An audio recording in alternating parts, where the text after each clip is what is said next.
Hello friends, welcome to our YouTube channel the success vision. आज हम accountancy की series को कंटिन्यू करेंगे और समझेंगे कि डबल एंट्री सिस्टम क्या होता है और उसके साथ साथ हम समझेंगे, कुछ एमसीक्यूज करेंगे टाइप्स ऑफ अकाउंट्स पे।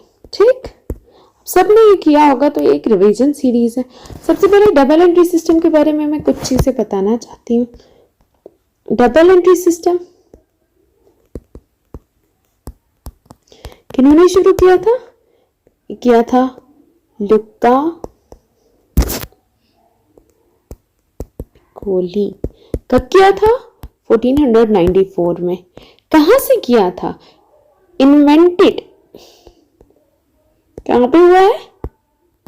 इटली में। ठीक, बट डेवलपमेंट कहां पे मिली इसको? डेवलपमेंट जो मिली ना, वो मिली इंग्लैंड में। ठीक, कहां पे? इंग्लैंड में। Invented in Italy but developed in England. और कौन सी बुक थी लुका पिकोली साहब की जो आई थी? उस बुक का नाम था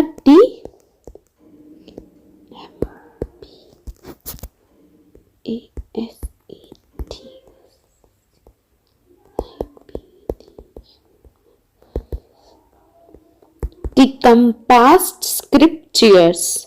कंपास्ड स्क्रिप्चर किन्होंने लिखी थी? लुका पिकोली ने। लुका पिकोली को क्या कहा जाता है? फादर ऑफ अकाउंटिंग, या जिन्होंने बेस डाली थी डबल अकाउंटिंग सिस्टम की, तो उनको कहा जाता है father of double accounting system या अकाउंटिंग। तो ये था इसके बारे में कुछ जानकारी। अब आपको पता होना चाहिए कि डबल अकाउंटिंग सिस्टम की कुछ एडवांटेजेस। क्या एडवांटेजेस होती है डबल अकाउंटिंग सिस्टम की? जैसे कंप्लीट रिकॉर्ड एवरी ट्रांजैक्शन। हाँ, जब आपके पास सिंगल एंट्री होती थी तो आपको पता नहीं चलता था कि किसका मतलब कितना आया, कितना कैश आया, कितना क्रेडिट पे आया, क्या गया, नहीं पता चलता था। तो डबल अकाउंटिंग सिस्टम में क्या हो गया? क्लियर हो गया, कंप्लीट रिकॉर्ड आने लगा आपको हर एक ट्रांजैक्शन का। सेकंड एडवांटेज क्या है इसकी? फर्स्ट क्या थी? Complete record. सेकंड होगी कि क्या? Preparation of trial balance. Trial balance को हम बनाने लगे ताकि अर्थमेटिक एक्यूरेसी देखी जा सके कि कहाँ पे कोई चीज गलत हो गई, हमारी कैलकुलेशन जो है वो इजी हो गई। डबल अकाउंटिंग सिस्टम की वजह से जो है क्या हुआ? फाइनल अकाउंट्स बनने लगे, है ना? फाइनल अकाउंट्स बनने लगे। तो डबल अकाउंटिंग सिस्टम की वजह से हमें फाइनल पोजीशन भी पता चलने लगी। ठीक, इसी तरह अगर हम सिंगल एंट्री सिस्टम के साथ इसको कंपेयर करें, सिंगल एंट्री सिस्टम के साथ किसको कंपेयर करें? डबल एंट्री सिस्टम को, तो इस ट्रांजैक्शन को जो है एक ही जगह रिकॉर्ड किया जाता है, इस ट्रांजैक्शन को दो जगह रिकॉर्ड किया जाता है, इस अकाउंट का एक ही अकाउंट होता है और इस ट्रांजैक्शन के दो अकाउंट होते हैं, डेबिट और क्रेडिट। ये ट्रांजैक्शन जो है पर्सनल यूज के लिए हम अभी भी यूज करते हैं, बट ये अकाउंट जो है पर्सनल और बिजनेस दोनों के लिए यूज किया जा सकता है। इसमें हमें सिंगल एंट्री सिस्टम में हमें कोई पता नहीं चलता कि अर्थमेटिक एक्यूरेसी हमसे गलती कहाँ पे हुई है। डबल अकाउंटिंग सिस्टम में हमें पता चलता है कि हमसे कहाँ पे मिस्टेक हो रही है।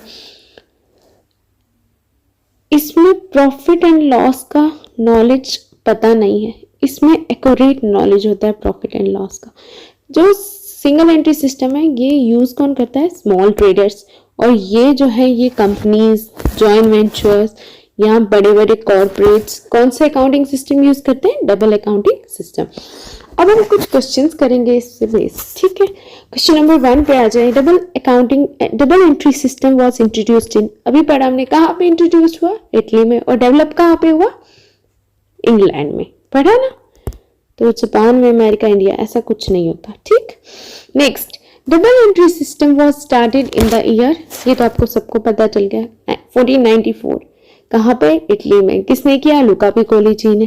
ठीक है, next, meaning of double entry system of book keeping is, double entry system की बुक कीपिंग का मतलब क्या होता है? A, 2 entries in one book, B, 2 entries in one account. 2 entry एक बुक में ऐसा तो कोई मतलब नहीं होता, 2 एंट्री एक अकाउंट में, बिल्कुल नहीं। Either in entry in both sides of one transaction, entry in 2 personal account, personal account वाली एंट्री भी नहीं। डबल अकाउंटिंग सिस्टम का मतलब क्या होता है? हर एक ट्रांजेक्शन में 2 साइड्स की एंट्री, एक डेबिट साइड की, एक क्रेडिट साइड की। अब आता है अकाउंट्स। कैपिटल अकाउंट इज है, आप सबको पता होगा कैपिटल अकाउंट कौन सा अकाउंट है? हाँ जी, कैपिटल अकाउंट जो है वो एक पर्सनल अकाउंट है, ठीक है। अब जो है ना अकाउंट्स हम थोड़ा सा पढ़ लेते हैं, इसके बारे में जान लेते हैं। अकाउंट्स, अकाउंट्स को हम पहले 3 बेसिस पे डिफरेंशिएट करते हैं, दैट इज पर्सनल, पहले तो 2 बेसिस पे करते हैं, पर्सनल जैसे कर लेते हैं अकाउंट्स पर्सनल, इम्पर्सनल। उसके बाद इम्पर्सनल को हम 2 बेसिस पे करते हैं, रियल और nominal.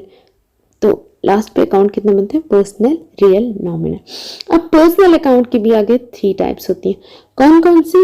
Natural personal account, artificial personal account और रिप्रेजेंटेटिव पर्सनल अकाउंट। और रियल अकाउंट की भी 2 टाइप्स आ जाती है, tangible account, tangible real account, intangible real account. Nominal की भी होती हैं 2 टाइप्स, एक्सपेंस एंड लॉसेस और फिर यहाँ पे इनकम एंड गेन्स। इसी तरह में जैसे एसेट जो है, अकाउंट जो है वो 3 तरह में डिवाइड कहते हैं। पर्सनल अकाउंट में आप किसको रखते हो? पर्सनल अकाउंट में रखते हैं हम मोस्टली डेटर और क्रेडिटर को, ठीक। अब जो इम्पर्सनल अकाउंट होता है ना, उसको हम डिवाइड करते हैं 2 में। रियल, रियल में आते हैं सब के सब एसेट्स एक्सेप्ट डेटर, क्योंकि डेटर जो है वो पर्सनल अकाउंट में चला गया, ठीक। और नॉमिनल में आते हैं एक्सपेंस और लॉसेस, इनकम, गेन्स वगैरह, ठीक। नॉमिनल के जो एक्सपेंस में आते हैं वो आते हैं एक्सपेंस, लॉसेस वगैरह, और इनकम में जो आते हैं वो आते हैं ये सब। एसेट के इसमें टेंजिबल में जो आते हैं, जो इसको हम टच वगैरह कर सकते हैं वो, और इनटेंजिबल में आते हैं जिन्हें हम टच नहीं कर सकते वो। अब पर्सनल जो अकाउंट है उसको डिवाइड किया जाता है 3 में, इसमें नेचुरल पर्सन, आर्टिफिशियल पर्सन और third one is representative person, ठीक। अब नेचुरल पर्सन होता है एक सिंपल डेटा, ठीक, और आर्टिफिशियल पर्सनल होता है जैसे कोई कंपनी, जैसे बैंक अकाउंट, या फिर बैंक नहीं, बैंक जो आएगा वो कहाँ पे आएगा? Bank is a real account, but वहीं पे अगर इस बैंक को आपको मतलब नाम दिया हो जैसे SBI बैंक, तो फिर ये बनता है आर्टिफिशियल अकाउंट। इसी तरह रिप्रेजेंटेटिव अकाउंट होता है जैसे कि नॉमिनल अकाउंट में इनकम, गेन्स, इंश्योरेंस वगैरह, बट अगर वो आउटस्टैंडिंग इंश्योरेंस होगा या फिर एक्रूड इनकम होगी जो ऑलरेडी हो चुकी होगी या होने वाली होगी, एग्जैक्टली उस टाइम पे नहीं हो रही होगी, तो वो सारी चीजें आती है रिप्रेजेंटेटिव पर्सनल अकाउंट में। होप सो आपको क्लियर हुआ होगा अकाउंट्स के बारे में। तो कैपिटल अकाउंट कैसे अकाउंट है? A personal account, B real account, C nominal account, D balance sheet. तो आपको पता होगा जो पर्सनल अकाउंट, ये कैपिटल अकाउंट एक क्या आता है? पर्सनल अकाउंट, ठीक। Which of the following account is a nominal account? अब आपको बताना है इनमें से कौन सा अकाउंट नॉमिनल है। आप सिर्फ नॉमिनल अकाउंट नहीं देखें, आप देखें कि इंटरेस्ट अकाउंट जैसे नॉमिनल अकाउंट है, ठीक, करेक्ट। बट आपको ना इसमें ये भी चेक करना है आउटस्टैंडिंग इंटरेस्ट अकाउंट कौन सा अकाउंट आएगा? Representative personal account. Accrued interest account कौन सा आएगा? ये भी रिप्रेजेंटेटिव। प्रीपेड इंटरेस्ट अकाउंट, आपको सबको डिवाइड करना है तब जाके आपकी अकाउंटेंसी अच्छी होगी। The sub division of goods account is, अब गुड्स के अकाउंट की जो सब डिवीजन होती है वो कैसे किस में होती है? Machinery account, capital account, purchase account, C D cash account. तो मशीनरी में तो मशीनरी आएगा, कैपिटल में पैसा, कैश में भी पैसा, कैपिटल जो मतलब वो इंटरनल लायबिलिटी, तो क्या आएगा इसका? परचेज अकाउंट में डालेंगे हम गुड्स अकाउंट को। Establish expense of new machines will be that in. अब आपको बताना है ऑलरेडी जो मशीन आपके पास है उस पे जो आपका एक्सपेंस हुआ, न्यू मशीन है, सॉरी ऑलरेडी मशीन ही, न्यू मशीन में जो एक्सपेंस होगा आपका तो वो कौन सा अकाउंट में डेबिट होगा? Expense account B machine account, C profit and loss account, D debit account. तो वो किस अकाउंट में होगा? मशीन अकाउंट में, क्योंकि expense at the time of installation जो भी एक्सपेंस होता है ना, ये क्योंकि न्यू मशीन है ना, at the time of installation जो भी अकाउंट डेट होगा वो होगा कौन सा? Machine account. बट अगर बाद में ये होता है न्यू मशीन की जगह ओल्ड मशीन कर दे तो क्या आएगा? एक्सपेंस अकाउंट को डेट किया जाएगा। ठीक, next, give birth to double entry system. अब आपको पता है कि किसने किया है? लुका पिकोली जी ने। ठीक, drawing account is, drawing account कौन सा अकाउंट हुआ? पर्सनल अकाउंट, सबको ही पता होगा ये। Next question, double entry system is more popular because it is, double entry system ज्यादा पॉपुलर है क्यों? क्योंकि is less expensive, B adopted by all, C saves income tax, D complete scientific method। ऐसा कुछ नहीं होता, तो क्या होता है? कंप्लीट साइंटिफिक मेथड है, ये डबल साइडेड मेथड है। Next question, which of the following is a fictitious acid? इनमें से कौन सा एक फिक्टिशियस एसिड है, फेक एसिड है? गुडविल, गुडविल एक इंटेंजिबल एसिड है बट ये एक रियल एसिड है। Cash receive, cash tangible acid है और ये क्लेम्स रिसीवेबल, ये भी एक एसिड है, कौन सा? इंटेंजिबल है। तो कौन सा एसिड जो है वो फिक्टिशियस है? Preliminary expense account, fake acids. Next question, which of the following is not a fictitious acid? इनमें से कौन सा एसिड जो है वो फिक्टिशियस नहीं है? एक्यूमुलेटेड लॉस, ये फिक्टिशियस एसिड है। Discount on issues of share and debenture, already an fictitious. Deferred revenue expenditure, ये भी एक फिक्टिशियस एसिड है और ये तो बहुत बार क्वेश्चन भी बन चुका है। तो प्रीपेड रेंट, प्रीपेड रेंट एक फिक्टिशियस एसिड नहीं है, प्रीपेड रेंट एक एसिड है, करंट एसिड है। ठीक, next, goodwill account is an, goodwill account क्या है? Tangible asset, intangible asset, fictitious asset, none of the above. Tangible तो नहीं है, फिक्टिशियस भी नहीं है, तो कौन सा एसिड बचा? इंटेंजिबल एसिड है।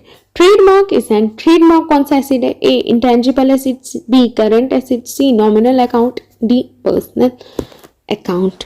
तो ट्रेडमार्क क्या है? इंटेंजिबल एसिड है। Unexpired discount is A,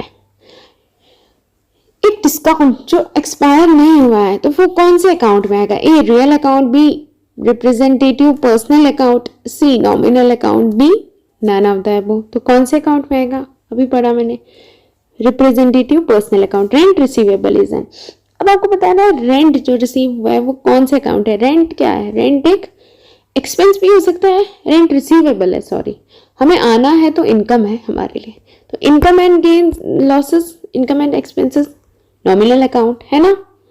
veg outstanding, veg है बट वो आउटस्टैंडिंग है। ठीक, वेजेस अगर होता वेज सीजन तो हम लिखते हैं नॉमिनल अकाउंट। वेजेस कौन से अकाउंट में होती है? Representative personal account.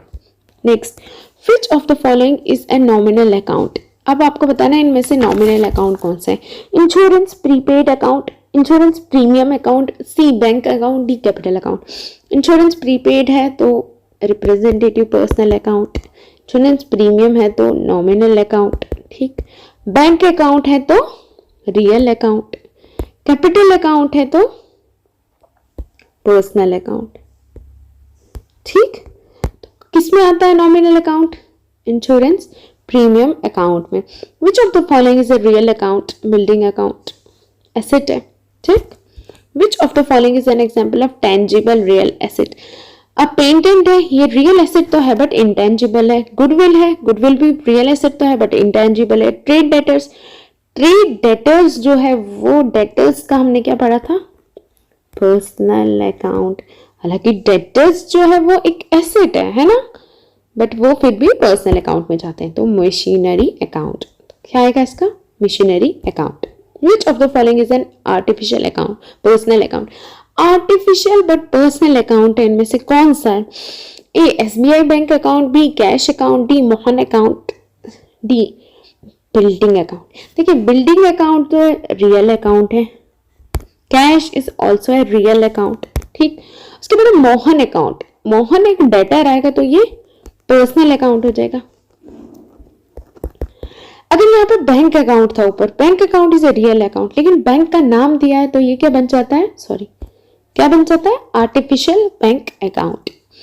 Prepaid advance salary account is classified as, जो ऑलरेडी हमने एडवांस सैलरी दे दी है तो उसे कौन से अकाउंट में डालेंगे, A personal account, B real account, C nominal account, D both A and B. तो कौन से अकाउंट में ऑलरेडी डालेंगे, रिप्रेजेंटेटिव पर्सनल अकाउंट आएगा तो उसकी जगह personal account. Bills payable account is, bills जो है वो पेएबल हैं, वो कौन से अकाउंट में आएगा, A personal account, B real account, C nominal account, D none of the above. तो किस में आएगा bills payable,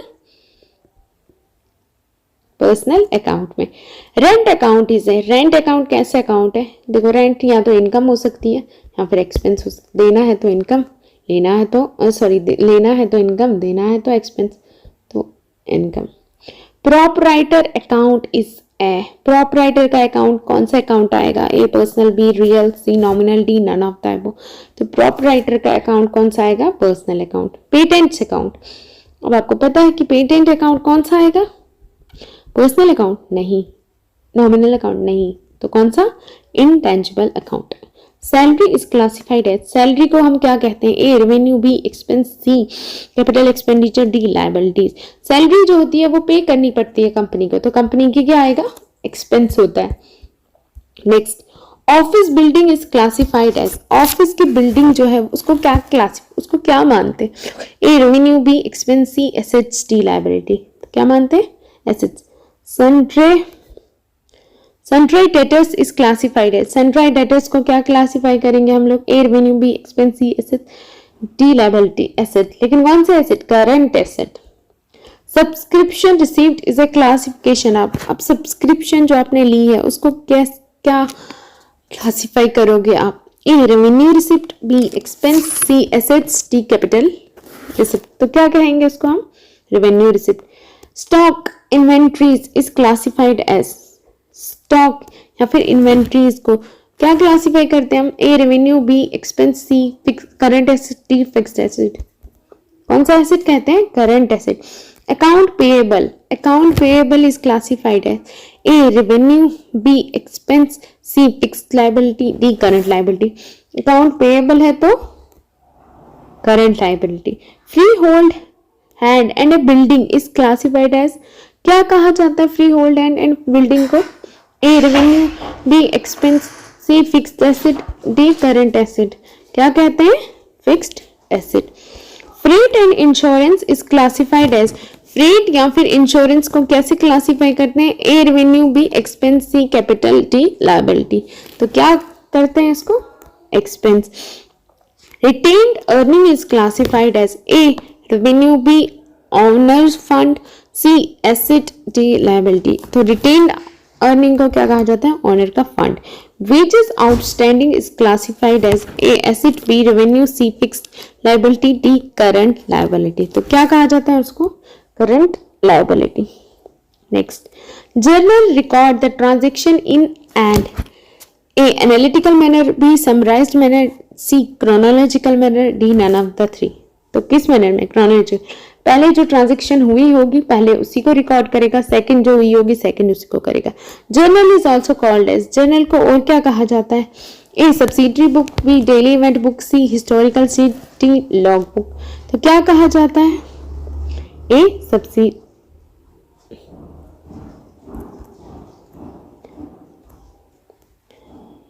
subsidiary book. Thank you, kindly subscribe to our channel.